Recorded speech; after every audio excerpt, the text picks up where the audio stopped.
Admiral Karen Stone sat in the war room deep beneath Earth Defense Command. The walls were covered with screens showing alien ship positions throughout the solar system. Red dots marked enemy vessels. There were far too many red dots. The door opened and Dr. Lisa Park walked in. She carried a tablet and looked like she had not slept in days. Behind her came Lieutenant Colonel Danny Price, his uniform still dirty from his latest reconnaissance mission. "Admiral," Dr. Park said as she sat down, "we just received the final message from the aliens. You need to see this." The main screen flickered and showed the face of an alien. It was a Korthak, one of the reptile creatures that led the blockade. Its skin was dark green and covered in scales. Its eyes were yellow and cold. When it spoke, its voice was deep and slow. "I am Commander Sektar of the Galactic Trade Consortium. This is the final message to the humans of Earth. You have resisted our generous offer for too long. We gave you the chance to live peacefully on the moon we prepared for you. You chose to refuse." The alien's lips pulled back to show rows of sharp teeth. "Your time for choice is over. You have 30 of your Earth days to surrender. All humans must report to the collection ships we will send to your planet. You will be moved to the reservation we have chosen for your species. Any who resist will be dealt with accordingly." Sektar leaned closer to the camera. "Do not think your primitive weapons can stop us. We have conquered 17 other species. All of them thought they were special. All of them were wrong. Comply or face the consequences." The message ended. The room stayed quiet for a long moment. 30 days, Admiral Stone said finally. "They are not giving us much time." Lieutenant Colonel Price put a map on the table. It showed the positions of alien ships around Earth's solar system. "Ma'am, my teams have been watching them for weeks. They have over 10,000 ships now. Some of them are bigger than our largest cities." He pointed to red marks near Jupiter. "These are their battle cruisers. Each one carries enough firepower to destroy a continent. And these," he moved his finger to marks near Mars, "are their troop transports. We estimate they can carry 1 million soldiers each." Dr. Park looked up from her tablet. "Danny, what about their command structure? Did your spies learn anything useful?" "Some," Price replied. "They operate on a strict hierarchy. The Korthak give orders to everyone else. The crystal beings handle communications. The insect aliens do most of the technical work. If we could disrupt their command chain, it might cause confusion." Admiral Stone studied the map. "Dr. Park, how is the Zeus project coming along? Can it be ready in 30 days? Dr. Park rubbed her tired eyes. "The basic system is complete. We have installed the main generators in 12 cities around the world, but we are still working on the interface protocols. Connecting human minds to the network is more complicated than we thought." "Explain it to me in simple terms," the Admiral said. "Zeus is designed to link human consciousness together through quantum fields. When activated, every person connected to the network can share thoughts, memories, and processing power with everyone else. It would make humanity function as a single collective intelligence." Lieutenant Colonel Price frowned. "That sounds dangerous. What if something goes wrong?" "The risks are significant," Dr. Park admitted. "We could cause permanent brain damage to millions of people, or the network could create a feedback loop that drives everyone insane. But Admiral, if we do nothing, the aliens will wipe us out, or turn us into slaves." Admiral Stone stood up and walked to the window. Through the thick glass, she could see the lights of the city above. Millions of people lived up there. They were working, eating dinner, putting their children to bed. They had no idea their world was about to end. "Dr. Park, you said Zeus needs 30 days to be ready. The aliens are giving us exactly 30 days. That cannot be a coincidence." "You think they know about the project?" Price asked. "I think they know more about us than we realize.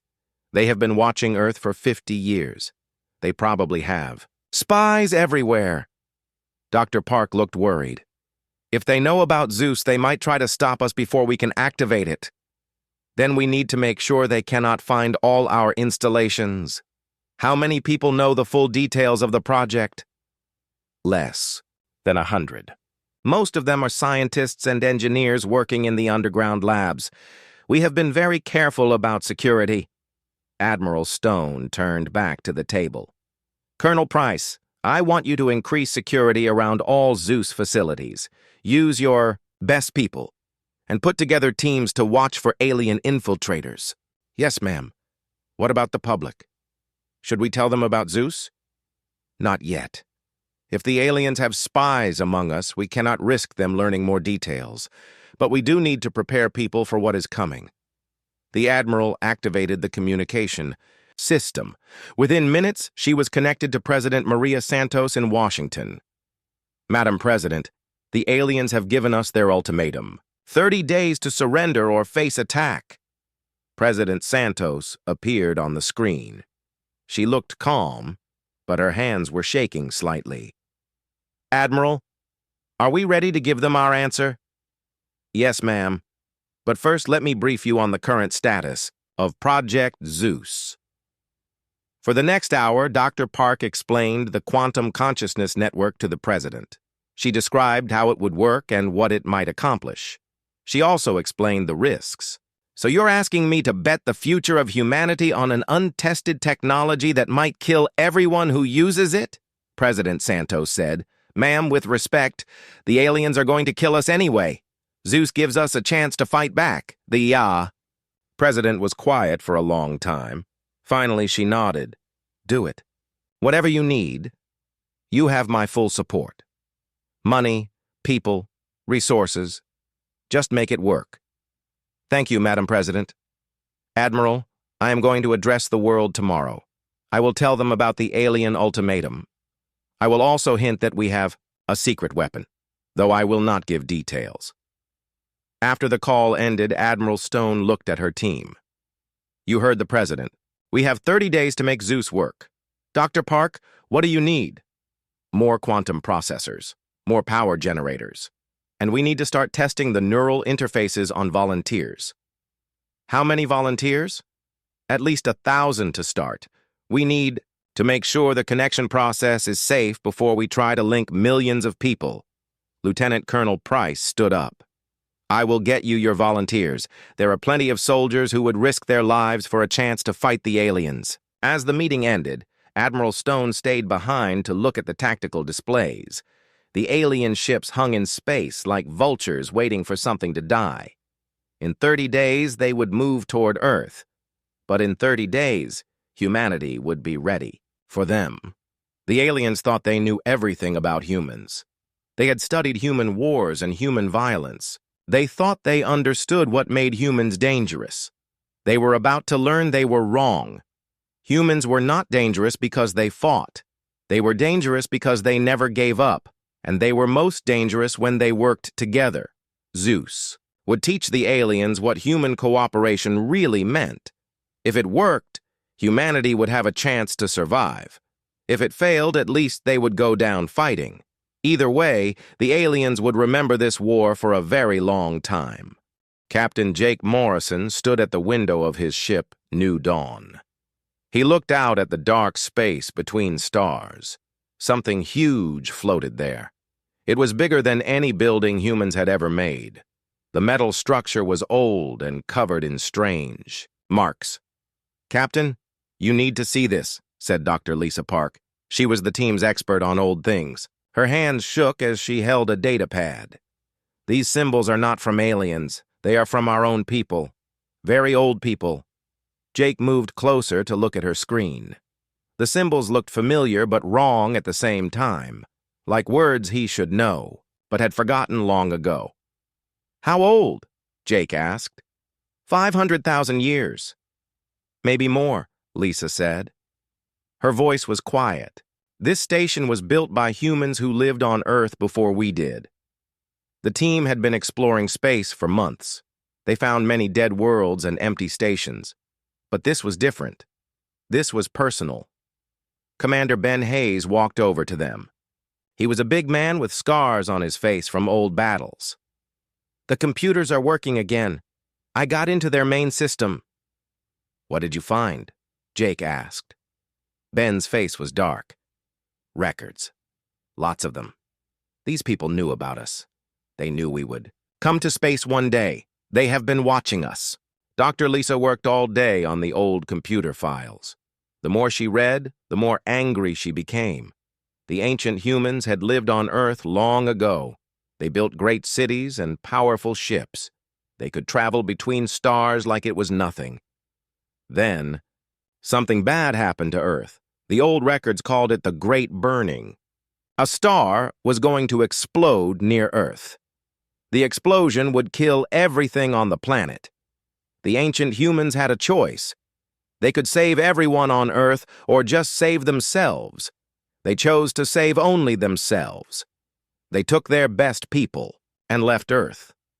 They left behind millions of early humans to die. They knew we were there, Lisa said to Jake. Our ancestors, the early humans who could barely make fire, the ancient ones knew about them but left them anyway. Why? Jake asked. Because they thought we were weak. They thought we would die out in a few thousand years. They only wanted the strong ones to live among the stars. Dr. Kevin Ross was the ship's communication expert. He spent his time listening to signals from space. Most of the time he heard nothing but noise. But today was different. Captain, Kevin called out, I am getting signals from this station. Real signals. Someone is talking. Jake ran to Kevin's station. Who is talking? I don't know yet, but the signals are going out to other places. Lots of other places. I think this station is telling someone that we are here. The team worked through the night. They found star maps showing dozens of worlds. Each world had a human colony. The ancient humans had built a huge empire while Earth struggled through ice ages and disasters. The records showed that the ancient humans called themselves the first ones. They thought they were better than everyone else. They lived for thousands of years. They had power over time and space. They ruled over worlds like gods. Look at this, Ben said. He pointed to a screen showing Earth from space. They have been watching us, taking pictures, making reports.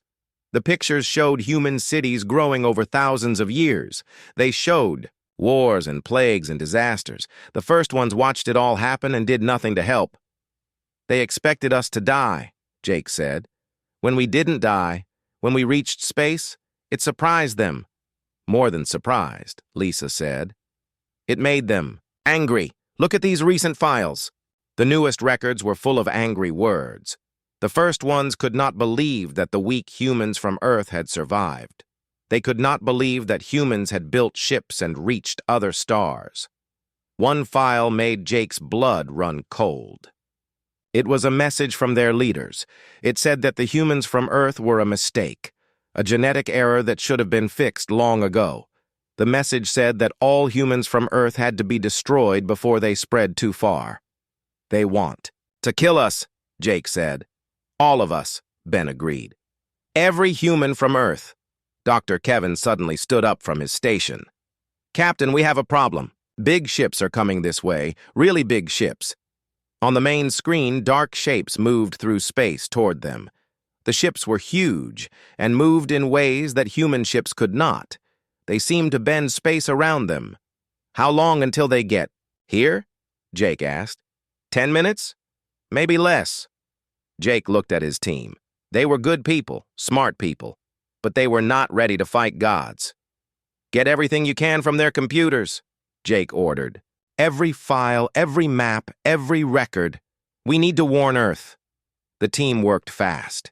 They copied thousands of files about the first ones. Star maps showing their worlds, records of their technology, plans for war against Earth. 5 minutes, Kevin said. Almost done, Lisa said. Her fingers moved fast over the computer controls. The alien ships got closer. They were beautiful and terrible at the same time. They looked like they were made from light and shadow. No human could build ships like that. Got it, Lisa said. Everything is copied. Get us out of here, Jake ordered. The New Dawn turned away from the ancient station. Its engines fired at full power. But Jake knew they could not outrun the first one's ships. Those ships could travel faster than light. Itself. They are following us, Kevin reported. How far to the jump point? Jake asked. 2 minutes at full speed. Behind them, the first one ships moved like hunting animals. They did not fire weapons yet. They seemed to be studying the human ship. Jump drive ready, Ben said. Jump now, Jake ordered. Space twisted around the New Dawn. The ship disappeared from normal space and traveled through the dark roads between stars. When they appeared again, they were light years away from the ancient station. Did we lose them? Jake asked. Kevin checked his instruments. No signals. I think we got away. But Jake knew this was just the beginning. The first ones knew that humans from Earth were in space now. They knew that their old secret was out. War was coming. Set course for Earth, Jake said. Best speed. What do we tell them? Ben asked. Jake looked at the copied files full of ancient secrets and terrible truths. We tell them everything. We tell them that our ancestors were abandoned to die. We tell them that gods live among the stars, and they want us dead. And then we get ready for war. The New Dawn raced through space toward Earth. Behind them, the galaxy full of First One worlds began to wake up. Ancient machines that had slept for thousands of years started working again. Old weapons were taken from storage. War fleets that had not moved for centuries began to gather. The first ones had waited 500,000 years to finish what they started. They would not wait much longer. General Marcus Kim stood in the war room deep beneath Earth's surface. The huge screen showed 12 red dots scattered across the galaxy. Each dot marked a First One world that would be attacked in the next 6 hours. Operation Vendetta was the largest military action in human history. 50 ships carrying elite strike teams would hit enemy targets simultaneously. The goal was not to conquer, but to prove that nowhere in First One space was safe. All teams report ready, said Colonel Rick Anderson. Marcus nodded. Execute Operation Vendetta. Across the galaxy, human ships dropped out of faster-than-light travel. They appeared at the edge of First One systems like ghosts materializing from darkness. The ancient humans had not expected coordinated attacks on this scale. Captain Sandra Green commanded the experimental ship Defiance during the assault on Proxima Station. Her vessel was built using stolen First One technology reverse-engineered by Dr. Nancy Lewis. It could phase in and out of normal space like the enemy ships. Target locked, reported her weapons officer, Lieutenant Alex Turner. The Proxima Station hung in space like a metal mountain. It controlled shipping for 6 star systems and held enough supplies to support 1 million First One soldiers. But it had one weakness that human intelligence had discovered. The station's shields existed in 11 dimensions. Human weapons could only attack in 3 dimensions, but the Defiance carried quantum disruptors that could punch holes between dimensions. Fire, Sandra ordered. Blue energy beams shot from the Defiance. They passed through the station's shields, like they were not there. The beams hit the station's power core and began tearing it apart from the inside. First One emergency systems tried to respond, but Dr. Lewis had programmed the attack carefully. The quantum disruptors created cascade failures that spread through the station's entire network. Within minutes, the massive structure was breaking apart. Explosions lit up the darkness as stored energy was released all at once. The Proxima Station, which had existed for 10,000 years, died in less than an hour. Target destroyed, Sandra reported. Moving to secondary objective. Admiral Joseph Taylor commanded the main battle fleet as it struck at the First One world of New Olympus. This was not just a military target. It was the home of the First One. High Council's military commanders. They chose the name to mock us, Joseph told his officers. They think they are gods living on Mount Olympus. Time to bring them down to Earth. The human fleet was outnumbered 10 to 1. First One defense platforms surrounded the planet like a metal ring. Each platform could destroy a human battlecruiser with a single shot, but the humans had learned from months of guerrilla warfare. They did not attack directly. Instead, they used the enemy's own tactics against them. Commander Ellen Wright led the first wave in small, fast ships. They flew straight at the defense platforms, then vanished, just before impact. To First One sensors, it looked like the human ships had been destroyed, but the ships had not been destroyed. They had activated cloaking devices based on captured enemy technology. While the first ones celebrated their easy victory, the human ships reappeared behind the planet. "Now," Joseph ordered. The real attack came from the planet's blind side. Human ships armed with kinetic weapons fired solid metal rods at near light speed. The rods punched through the planet's atmosphere and hit the First One command centers like hammers from heaven. The psychological impact was enormous. For the first time in their long history, the First Ones felt afraid on their own worlds. Dr. Carl Murphy had spent months developing biological weapons specifically designed to hurt the ancient humans. The First Ones had made themselves immortal, but Murphy found a way to turn that strength into weakness. They stopped aging, he explained to his team. But their cells still remember how to age. We just need to remind them. The virus Murphy created did not kill immediately. Instead, it accelerated cellular aging in First One tissue. An immortal being would age 100 years in a single day. Major Danny Foster, promoted after his successful raids, led the team that deployed the biological weapon on the First One world of Eden Prime. The planet was home to 3 billion ancient humans who had never known war or disease. "Remember," Danny told his team, "we are not trying to commit genocide. We are trying to end a war." The virus was released into Eden Prime's water supply. Within hours, First One citizens began showing signs of rapid aging. Panic spread through their perfect cities as immortal beings faced death for the first time in millennia. The First One government had a choice. They could let their people die or recall their fleets to help find a cure. They chose to save their own people, pulling ships away from attacks on human colonies. Biological warfare is a double-edged sword, Admiral Patricia Stone warned her commanders. Use it carefully. We do not want to become monsters to defeat monsters.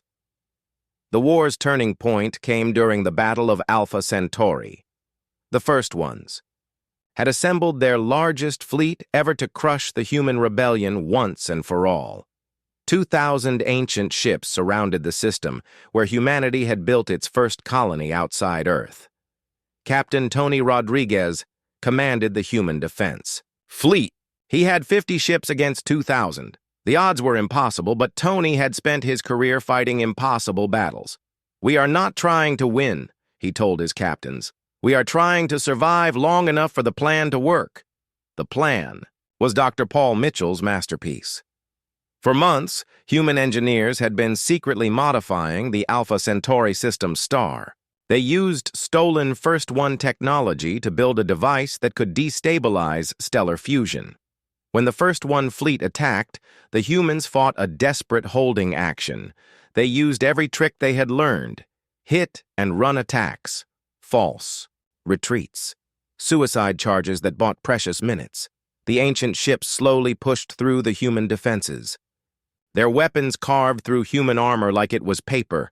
Ship after ship died under the overwhelming firepower, but the humans held long enough. "Device activated," Dr. Mitchell reported from his hidden control station. The star began to change. Its light shifted from yellow to orange to red.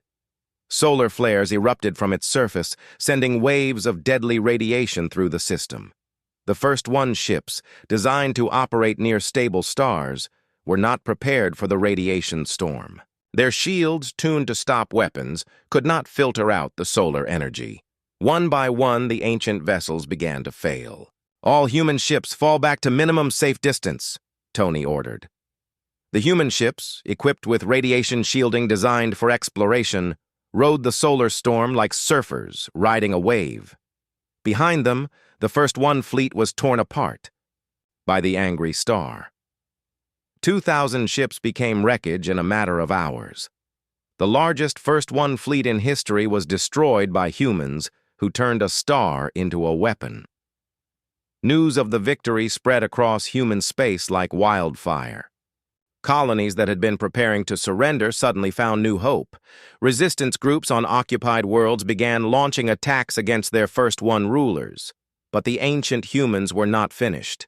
Their leaders, humiliated by defeat, authorized the use of weapons that had been forbidden for 100,000 years.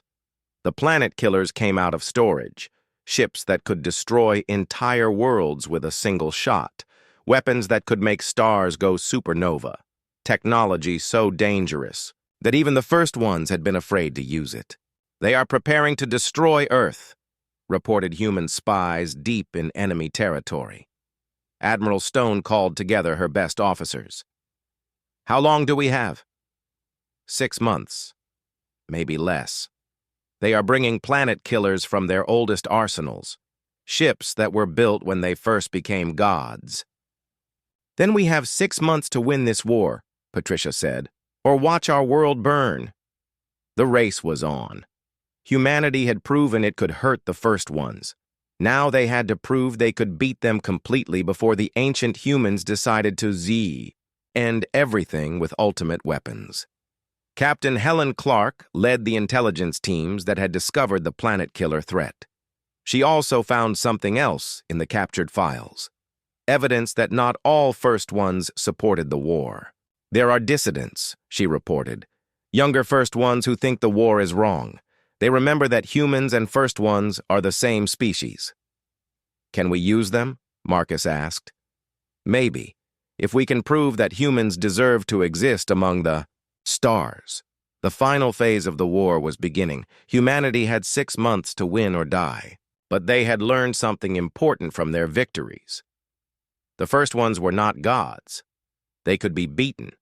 They could be afraid. They could make mistakes, and they were about to make their biggest mistake yet. They were giving humans time to prepare for one last battle, a battle that would decide the fate of both species forever. President Maria Santos stood in the Oval Office looking out at the darkening sky. She could not see the alien fleet yet, but she knew they were there. Thousands of ships hanging in space like a sword over Earth's neck.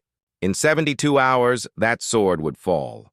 Her chief of staff knocked on the door. "Madam President, Admiral Stone is here." Admiral Stone entered the room, followed by Dr. Angela Torres. Both women looked exhausted but determined. "Madam President," Admiral Stone said, "all Zeus installations are complete. We are ready to begin the activation sequence." "How many people will be connected?" President Santos asked. Dr. Torres opened her tablet. "We have 2 billion volunteers worldwide. People from every country, every profession, every age group. They all understand the risks, and they all want to help defend Earth." President Santos sat down at her desk. 2 billion people willing to risk their minds to save their planet. "Dr. Torres, explain to me one more time what will happen when Zeus activates." "Each person will put on a neural interface headset. The quantum field generators will create a connection between their consciousness and the Zeus network. Within minutes, all 2 billion minds will be linked together as a single intelligence." "And this will help us fight the aliens how?" Admiral Stone answered. "Ma'am, our military analysis shows that Zeus will give us several advantages. First, perfect coordination. Every human soldier, pilot, and ship captain will share the same tactical awareness.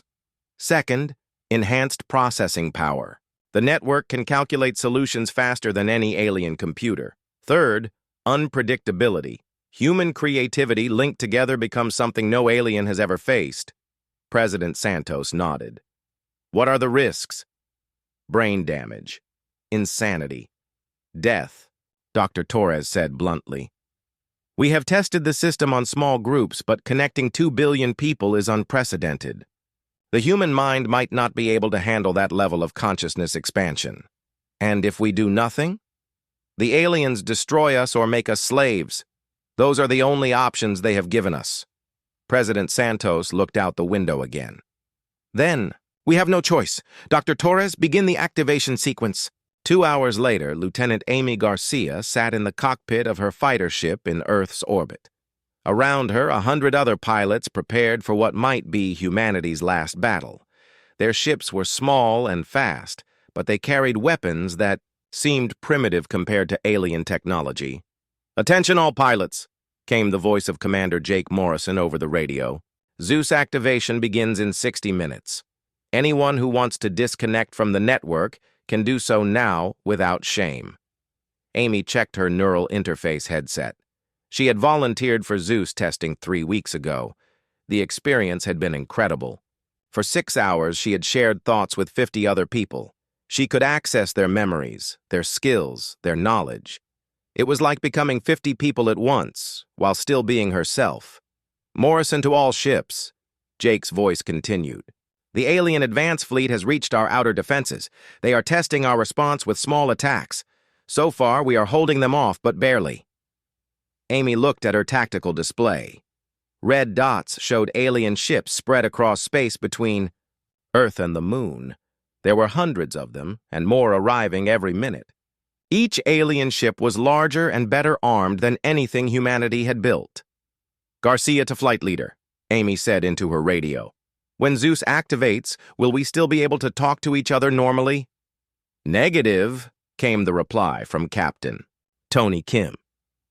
"Once you are connected to Zeus, all communication will be through the network. No more radio chatter, no more confusion. We will all know exactly what everyone else is thinking and planning." Amy found that idea both exciting and terrifying. No privacy, no secrets, but also no miscommunication and no mistakes.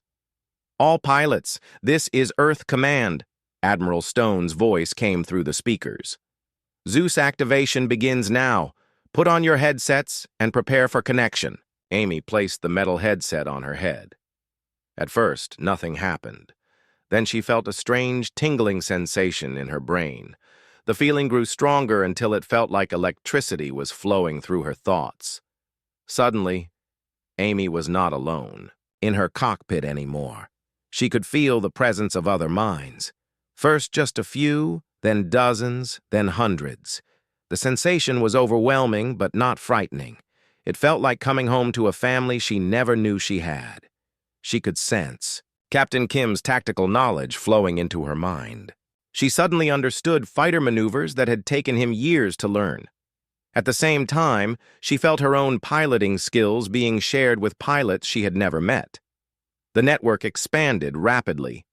Amy felt the minds of ground controllers, weapons operators, and ship engineers joining the collective. Each new connection made the whole system smarter and more capable. Then she felt something extraordinary. The network reached beyond the military and began connecting with civilians around the world. A doctor in Brazil shared her knowledge of alien biology. A mathematician in India contributed calculation abilities. A musician in Germany added pattern recognition skills. Amy's consciousness expanded until she was simultaneously herself and part of something vast and powerful. She could access the combined knowledge and experience of 2 billion human beings. The sensation was indescribable. Through the Zeus network, Amy felt Dr. Torres coordinating the technical aspects of the defense. Admiral Stone was managing overall strategy. President Santos was making critical decisions that affected millions of people. But they were not working alone anymore. Every choice was informed by the collective wisdom of humanity. "Contact," came a thought from Commander Morrison. Amy realized he had not spoken the word aloud. The information had been transmitted directly through Zeus. "Alien fighters approaching from Sector 7. Through the network, Amy could see what Morrison saw. 20 alien ships shaped like metal crescents were heading toward Earth's atmosphere. Their weapons were already charging for attack. "Intercept formation," came the collective tactical decision. Amy found herself moving her ship without conscious thought. The Zeus network had calculated the optimal response and was coordinating every human fighter simultaneously. Amy's ship moved in perfect formation with 99 others. Each pilot knew exactly where to go and what to do. There was no confusion, no delay, no mistake. They flew like a single organism with 100 parts. The alien ships opened fire first.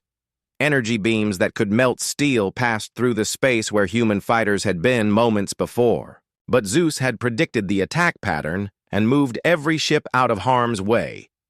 The human counterattack was devastating. 100 fighters firing as one, their weapons timed to hit the same target simultaneously. 5 alien ships were destroyed. In the first exchange, Amy felt surprise ripple through the Zeus network. The aliens had expected easy victory against primitive human technology. Instead, they faced an enemy that moved with impossible coordination and fought with perfect timing. More alien ships approached from different directions.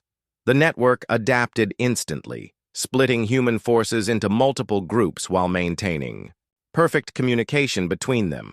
Each group fought its own battle while contributing to the overall strategy. Through Zeus, Amy could feel the battle happening on multiple levels. Ground-based weapons were engaging alien ships in Earth's atmosphere. Space stations were providing long-range fire support. Even civilian facilities were contributing by jamming alien communications and providing sensor data. But the real power of Zeus was not just coordination. It was creativity. The network began developing new tactics that no individual human could have imagined.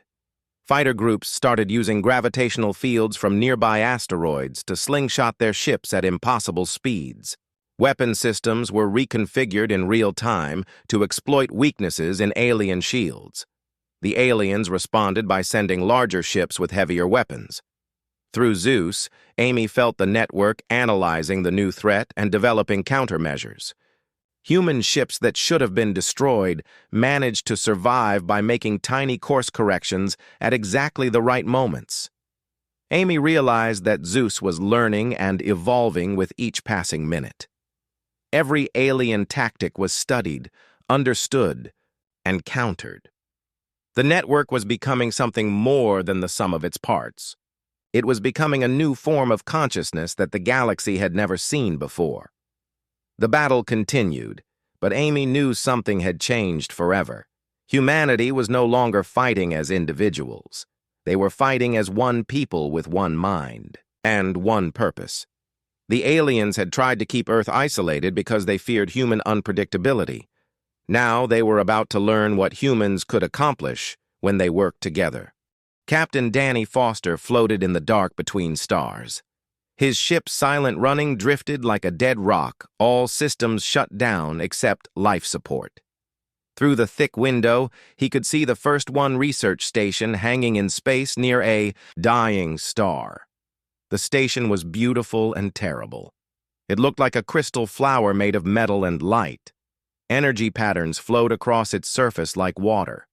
No human engineer could build something like that. "How many of them are on board?" whispered Sergeant Emma Rodriguez.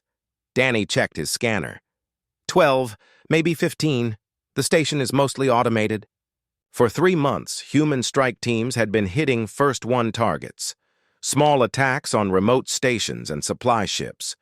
The raids barely hurt the ancient empire, but they sent a message. Humans were no longer helpless prey. Dr. Melissa Wright had made the mission possible. Working in secret labs under the moon, she had found ways to hide human ships from First One sensors. The trick was to copy their own technology and turn it against them. "Their sensors look for energy patterns," Melissa had explained, "but if we wrap our ships in quantum static, we become invisible, like hiding in a thunderstorm." The technique worked, but it was dangerous. The quantum static could kill humans if something went wrong. 3 strike teams had already been lost to the energy fields around their own ships. "Ready to move," Danny said into his radio. The silent running came back to life slowly. Its engines made no sound in space, but Danny could feel them vibrating through the ship's metal bones. The research station grew larger as they approached. First One stations had no weapons. The ancient humans had lived in peace for so long that they forgot about war. They thought their technology made them safe from any attack. They were wrong. Danny's team landed on the station's outer hull. They moved carefully in their spacesuits. First one metal could cut through human equipment if touched the wrong way. Entry. Point located, reported Private Carl Murphy. He was the team's expert on breaking into things. Standard airlock. I can get us inside. The airlock opened like a flower blooming. Inside, the station was full of soft light and floating platforms. Everything was smooth and curved. No sharp edges anywhere. Feels like being inside a church, Emma whispered. Danny understood what she meant. The station was built by beings who thought they were gods. Everything about it was designed to make visitors feel small and weak. They found the computer center in the station's heart. Banks of crystal computers stored information about the First One Empire. Danny plugged in the human data collector that Dr. Wright had designed. How long? Emma asked. 5 minutes to copy everything, 10 minutes to plant the bombs. The bombs were small but powerful. They would not destroy the station completely. That was not the point. The point was to make the first ones angry enough to make mistakes. While the data copied, Danny explored the station's files. What he found made his blood run cold. The first ones were not just planning to kill all humans from Earth. They were planning something much worse. Look at this, Danny said. He showed Emma a file full of star charts. They know where every human colony is, every ship, every base. How? They have been watching us for centuries. Every radio signal we ever sent, every ship we ever launched. They know everything about us. But the worst discovery was yet to come. The files showed First One breeding programs, plans to create a new type of human. Humans who would be loyal to the ancient empire and help hunt down the rebels from Earth. They want to replace us? Emma said. Not replace. Control. They want to own humanity like we own cattle. The data collection finished just as alarms began to sound. The first ones had finally noticed the human ship attached to their station. Time to go, Danny said. They ran through the station's curved hallways as emergency lights flashed around them. Behind them, First One security systems came online. Energy barriers appeared to block their path. Danny pulled out a human weapon that Dr. Wright's team had built. It fired bullets made of quantum metal. The bullets could punch through First One barriers like they were made of paper. This way, Emma shouted. She had found an emergency exit that led back to their ship. They reached the silent running just as First One patrol ships arrived. The ancient vessels moved like sharks through space, fast and deadly and very angry. Get us out of here, Danny ordered. The silent running's engines fired at full power. The ship jumped away from the station just as the bombs exploded. The blasts tore holes in the crystal structure. Emergency systems tried to seal the damage, but human explosives were designed to keep burning. Back on Earth, Admiral Patricia Stone read Danny's report with growing concern.